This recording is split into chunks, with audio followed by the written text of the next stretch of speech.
Hi, I'm Ian Kirby. I'm the creative director and founder of the Sequence Crew. And I'm Eric Wada, the associate creative director, also with the Sequence Group. Sweet. So today we're here to talk to you about how we use After Effects and how we're a small, nimble group that create a huge range of projects and some pretty big stuff. So we're going to start out here with a little history on me. And I've been using computers since my TRS-80 when I was born, so I probably didn't do too much on this. But I've basically been seeing stuff since the beginning. So it was black and gold, and it was gold and black, and it was CGA and VGA and frickin' 16 million colors. And so I was always figuring out how to paint and illustrate in whatever the tool was at the time. And thankfully, I was using Photoshop as well in the very, very beginning. And I think this is a more accurate reflection of my 13-year-old self than the left one.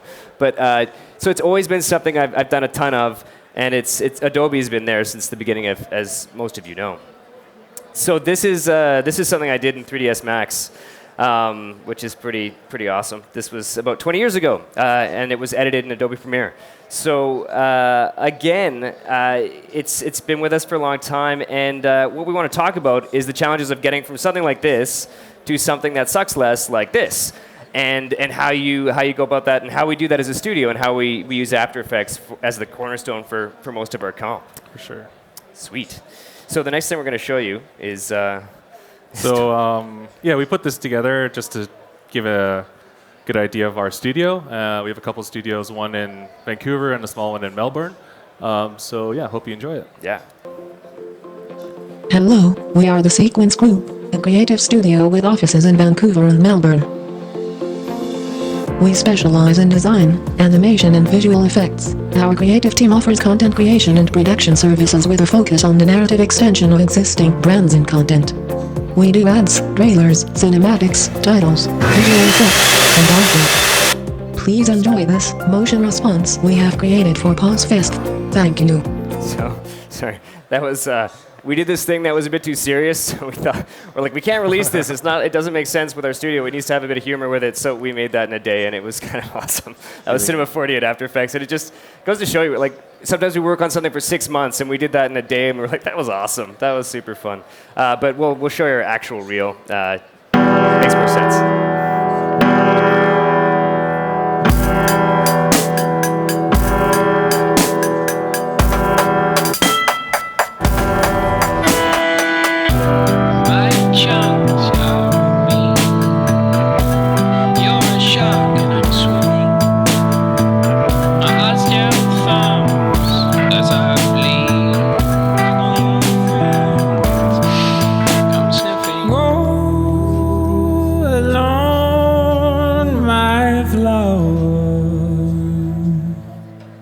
And keep my all lovely you.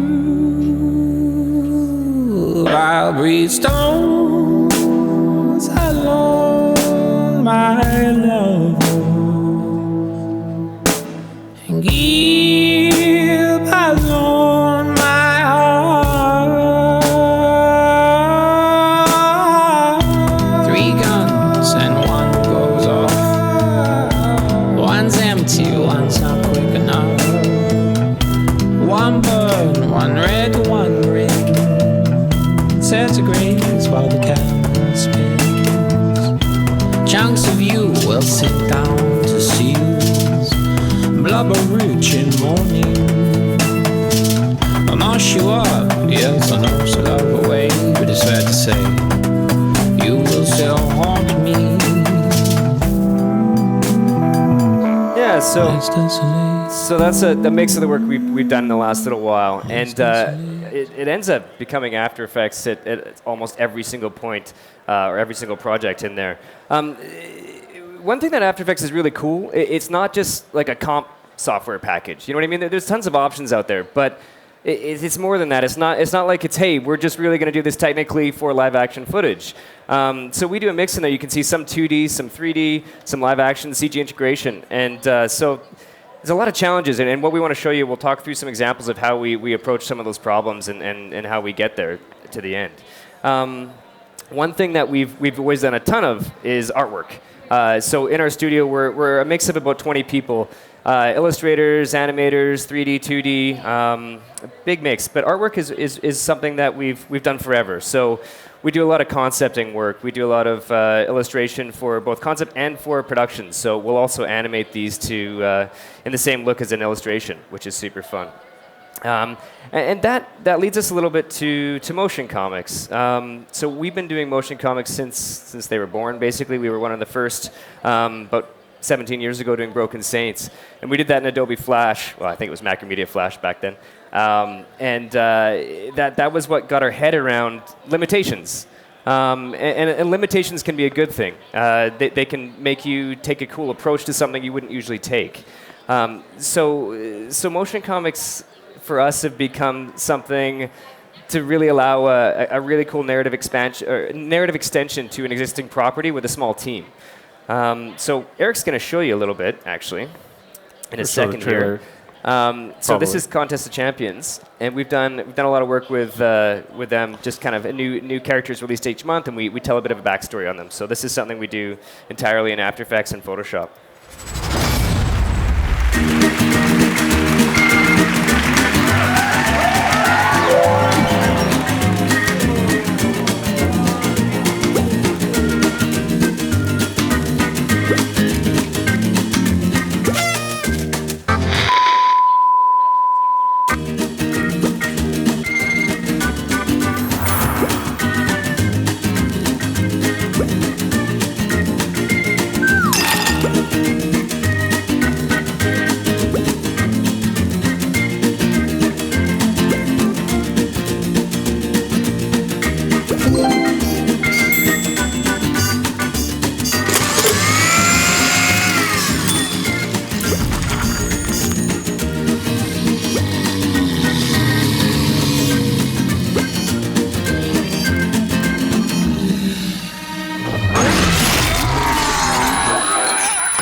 Yeah, so Eric's now going to break down a little bit of how that was done.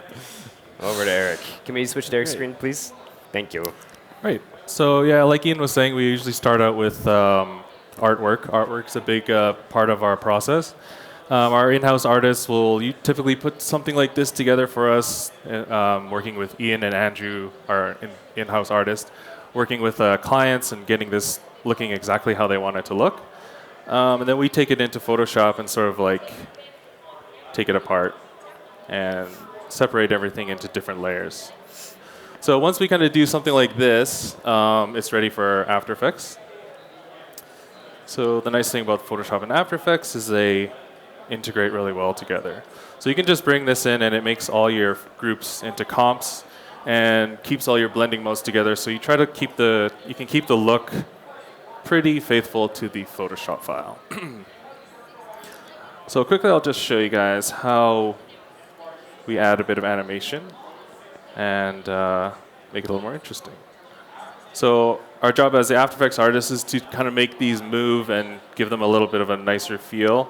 And typically what we use to animate these characters is the puppet pin tool in After Effects. So I'll show you here. So the puppet tool is it's a mesh distortion tool that allows you to add pins to a 2D image and distort the mesh based on those pins. So something like this would be typically done like that. So you can see how you can kind of drag those pins around. So to update.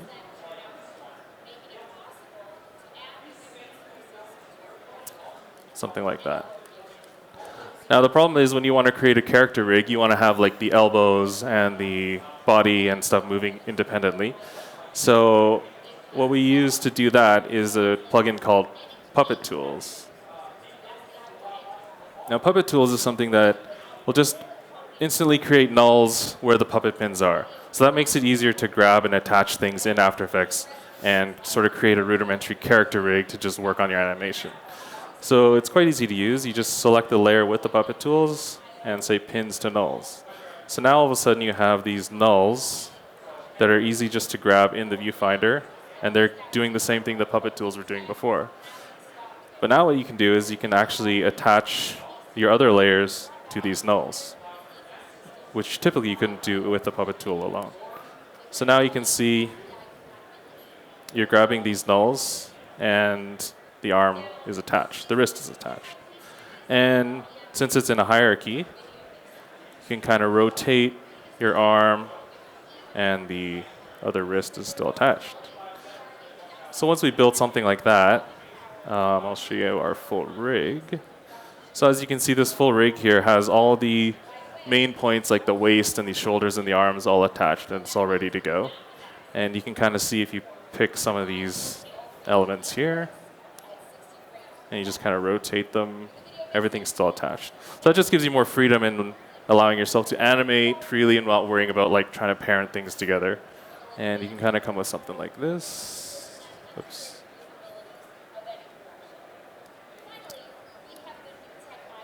Yeah, so you can build something quickly like this in After Effects.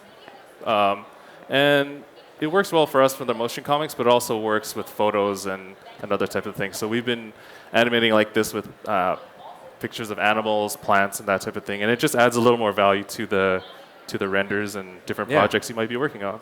Yeah, and I mean, lots of tools have mesh warp, but not really in the same way that After Effects does. Like, it's really character-based. It's super sweet.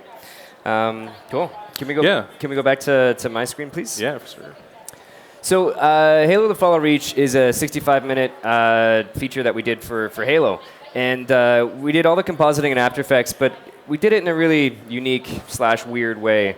And the reason we did that was because we had 1,000 shots to do, and we composited them with 6 compositors in 2 weeks. So it was a ridiculous timeline, and we did the whole thing from scratch. We worked with Halo on the script development, all the way through character concept design, modeling, 3D animation, to final comp. But the cool thing about this was the way we did it in After Effects, but also, generally speaking, the way After Effects artists are more than just compers. Generally speaking, they're more, they have a bit more of a design aesthetic within them. And so we pushed them on that. I'll show you the trailer first, so you can see we kind of went for a painterly look, which felt really well in between, the blur, super photoreal, amazing cinematics, and the in-game engine stuff. So here's the trailer for that.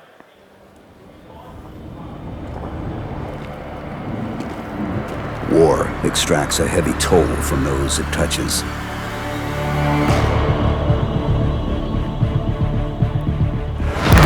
You are hereby conscripted into UNSC Special Project codenamed Orion 2. Its cost cannot be measured in brass or gold. You will do exactly what I say! But for some, that price is higher than others. How many dead, Deja? But humanity isn't the enemy. Command assembled a battle group. What they found was this object. It destroyed the Vostok in Arabia in under a minute. Humanity is what will save us all. This is Project Mjolnir. Soldiers are made, not born.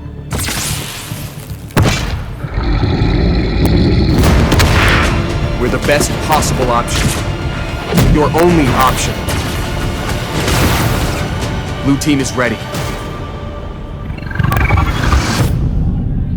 Yeah, so that's the trailer for the project we created, and that's 2 minutes of the 65. So, we had a lot to do with a very small team. I think at our peak we were 30 people at that time to do 65 minutes from scratch. So we had to be really smart about this. We had to be smart and choose a style that worked, and also choose an approach to compositing. The animation's a little limited in places, and because we had to. But at the same time, you can see this. You can see our raw render, which looks terrible. Because what we did is we did all the lighting in After Effects, which is super weird. But it was just a way that we could kind of sculpt it really quickly and get a feel for it and light it and render it right away in After Effects. So it saved a lot of our rendering time. So I'm going to pass this over to Eric to show you how we did that. Hey, thanks.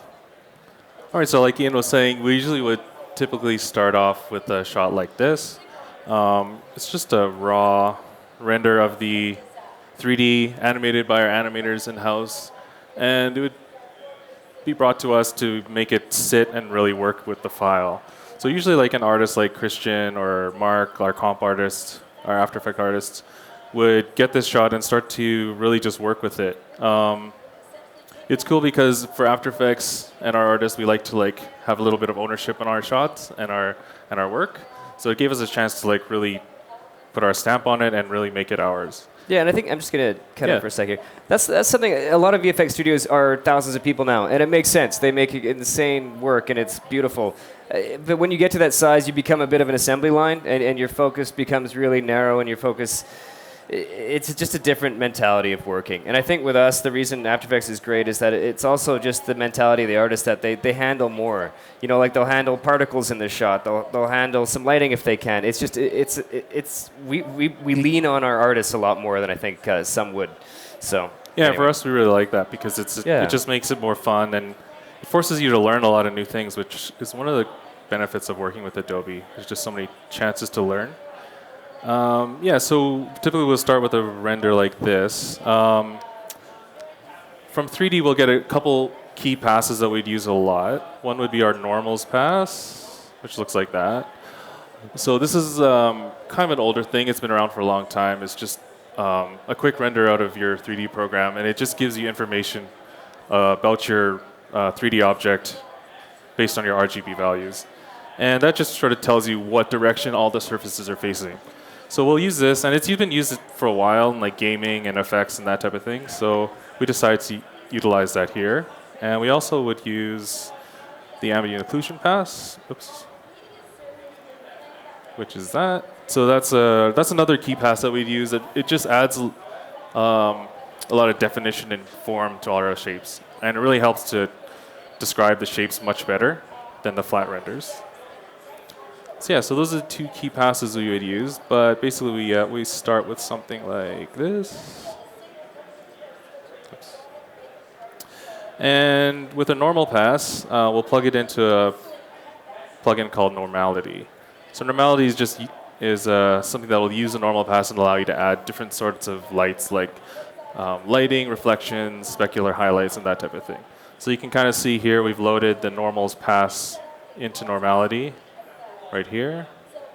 And now you kind of have these different options. So you have a lighting. You can actually use a light from After Effects. Technically you can. It's not real. You technically could use a light from After Effects. But you could also use different things like it has a built-in shading option that you can change the colors of. It also has like a specular option and just a bunch of different things. Rim light was something we used a lot, and something you can see how you can change the directions of the lights and depending on the shot. So for this one, for this shot, if we go back to the main comp, you can kind of see it's a bit blue and it has a bit of like a yellow cast from the door. So it's just to help him sit better in that shot, we kind of want to use those existing assets. And this technique also really works well for us because it integrates with our artwork style that is pretty unique to us. So I think it helped a lot. So this pass here, you can kind of see, have it all set up. But this would just add a bit of a blue cast on top, right there. And this kind of would add a bit of a specular highlight based on the environment to his visor. And this one here adds a bit of a yellow cast from the door. And then we'll just kind of add our ambient occlusion just to give it a little more depth. And these normal passes, they render in seconds instead of 20 minutes. I mean, that's why we took that approach. And it gives a bit more of a painterly look to it, which was our target as well. Yeah, and we can change it on the fly with our creative directors or the clients and that type of thing. And they typically can just respond really fast. So after we put something like that together, do that. Now you can see now it sits in the shot a bit better. So it's kind of like our final render. We'll just put a few comp layers. Again, this is like kind of a nice option to have in After Effects. You just add a little bit of comp, and yeah, it'll play something like that. Awesome. Yeah. So the next thing we want to show you is, if we go back to my screen, The Star Wars Commando trailer that we produced, so this was everything from storyboarding to final renders. And this is a bit more of a traditional approach. So all the lighting was completed in 3D using Maya and V-Ray, and all the animation was in Maya as well. But all the comp was in After Effects, and more than just comping the layers, but also a lot of the sparks and effects and all those things we relied on our comp artists for. This is a bit of a side note, but one thing that we do a lot of is virtual cameras with our mocap. So the studio on the left is our studio, which the one on the right looks way cooler, but that's EA, that's not us. But basically we have a rig in our studio, which some people thought were security cameras, but they're actually just mocap cameras. And the cool thing is we can get a really natural animation for our cameras. You can see here, this is just a sample of our final shot on the left. The lower right's our layout pass, and the top right is with the virtual camera in there. So they're awesome because we do a lot of keyframe work. A lot of our animation, almost all of it is just keyframed. But sometimes to get those actual overshoots and just the subtleties of the camera being another actor in the scene, we rely on our mocap for that. And we just kind of have like this ghetto rig we put together with some Amazon parts, and it's the wireless connection into Maya. So that's super fun. We use OptiTrack for that. But I just wanted to show you guys that. So I'll show you the trailer as well. And the trailer is something we completed in 8 weeks with about 12 people. So it's like super small group of people that complete this. And I think a lot of that comes from our experience with motion comics and just taking choices that make sense and are simple, and as well as After Effects, honestly.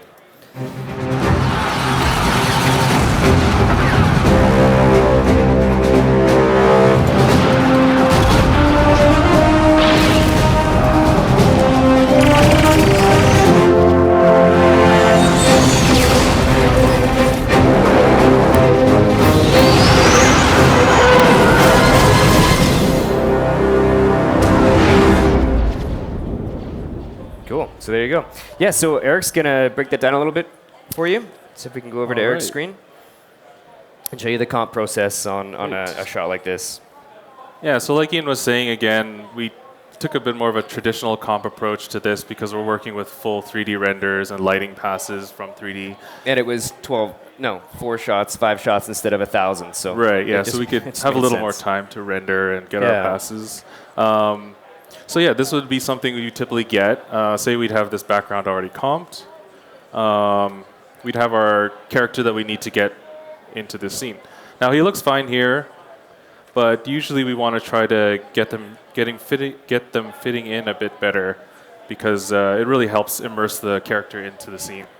We have a bunch of talented comp artists working with us. Jake, our lead comp artist, would typically kind of put this together as a template and roll it out to the rest of our artists. That's kind of cool because it's a bit of a pipeline change that we had to do in order to make these consistently working together well.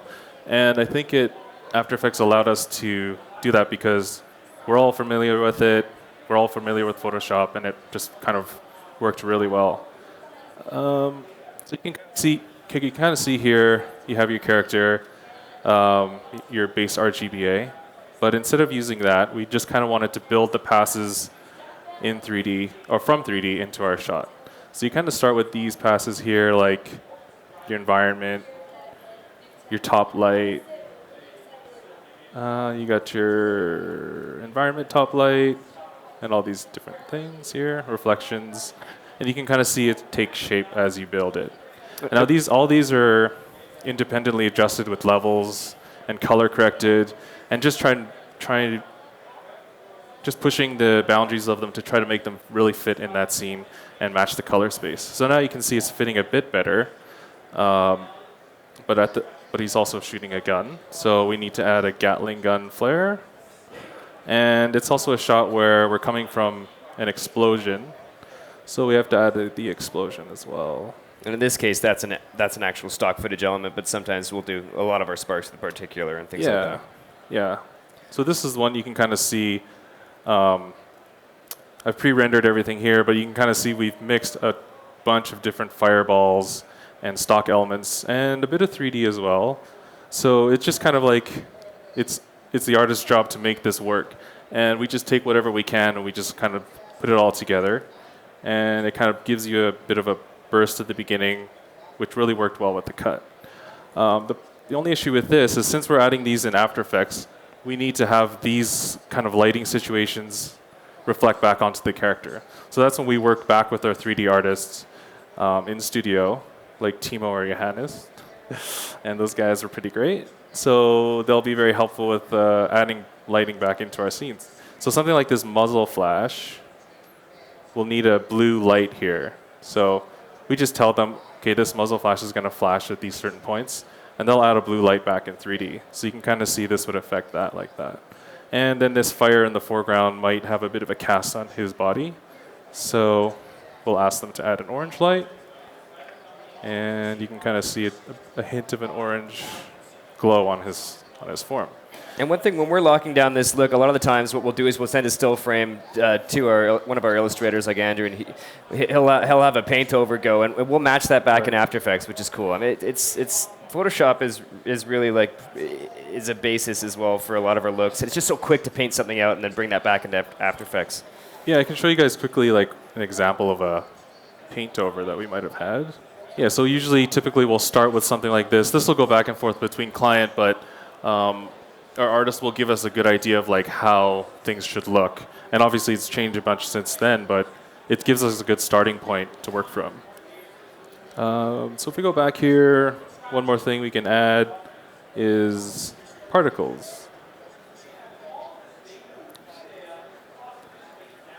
So what we want to add here is we add our foreground. And there's our particle layer.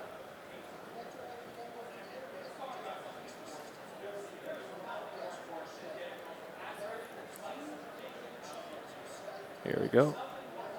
Oh, I guess we don't really have our particle layer here. Anyways, technically we can use a Trapcode particular to add more sparks and fire to these kinds of scenes. I think we have them in Transformers. We'll show you right, after. of course, yeah. So all these, and then at the end we're just gonna add a few color layers to bring it all together. And yeah, now you can see the scene sitting really well, and the colors are popping, and it's working. Yeah. So the next one we'll quickly show you is Transformers. Again, it's a very similar process to Star Wars, but it's Transformers and it's awesome. So let's show you this quick trailer. If we go back to my screen, please. Please. Can we go back to? Yeah, thanks. Okay, we'll just show you this trailer really quickly. Something's hit the ship. Autobots, we're going down. Brace for impact.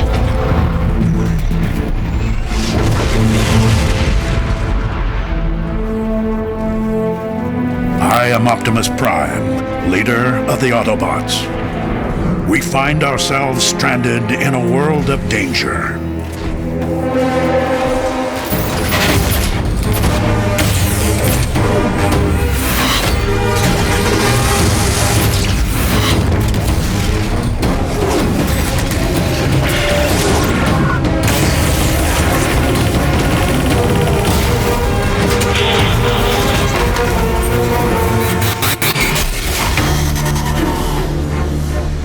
Rife with mortal enemies and old friends gone mad.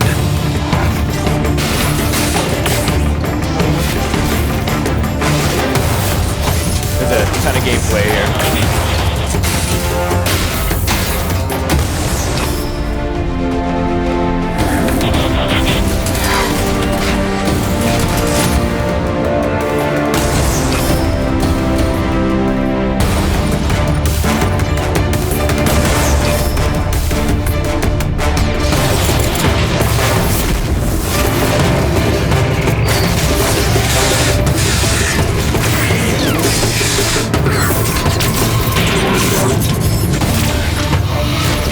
Some have said we were forged to fight.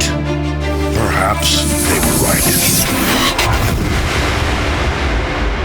So, and of course, all those titles, of course, are After Effects. And one thing as well, when we're storyboarding this, we generally storyboard at a pub or a coffee shop just because it's fun to get away from the office. And we'll do it on a Cintiq Companion, the wireless ones that you can actually use Photoshop, and we'll save out our layers and bring that back to the studio and then fill those in better, and we'll have everything organized and layered and numbered, so it's so much better than scanning boards. So what we want to show you on this one is it's a little bit. We can go to Eric's screen. Just showing you the comp build up again, similar to Star Wars, but it's kind of neat to see. So this is the raw 3D render, which looks okay, but it's awesome how far comp takes it. So Eric will just kind of show you how we get the depth in there and the layers of the fire and smoke. Yeah. So again, we're just comping in After Effects. I mean, there's lots of different programs that can do it, but we all know After Effects, and we're really fast with it, so we can get it done pretty quick. So we'll get a bunch of these kind of passes from our various sources. So we have like a smoke pass here, and you can kind of see we have a bit more smoke. These are all simulated, and it's just about adding layers and depth and really making the shot sit really well. And this is all usually OpenEXR we use in multipass channels for our IDs, so we can control glows and things like lightning we'll add in After Effects. Yeah, and also here's the particles that we were talking about earlier. Again, this is something that can be added from various different sources like 3D apps, but since After Effects is so versatile, you can just kind of throw these in, and it just adds another layer of interest and depth to the shot. Yeah, and that'll be controlled as well by our 3D cameras, which we'll export out of Maya into After Effects, so we can overlay those and they match the cameras all stick and everything like that. Yeah, it matches with the After Effects 3D files and 3D scenes as well. So it's really just a quick workflow, and since we all know it and we've been using it for years, it just makes it so much easier. Yeah, so hopefully that was useful for you guys. After Effects does a ton of stuff. It's definitely not just comp. It's a big mix, and we think it's sweet. So yeah, hopefully you guys can give it a shot and make some sweet stuff. But thanks for your time. Appreciate it. Thanks.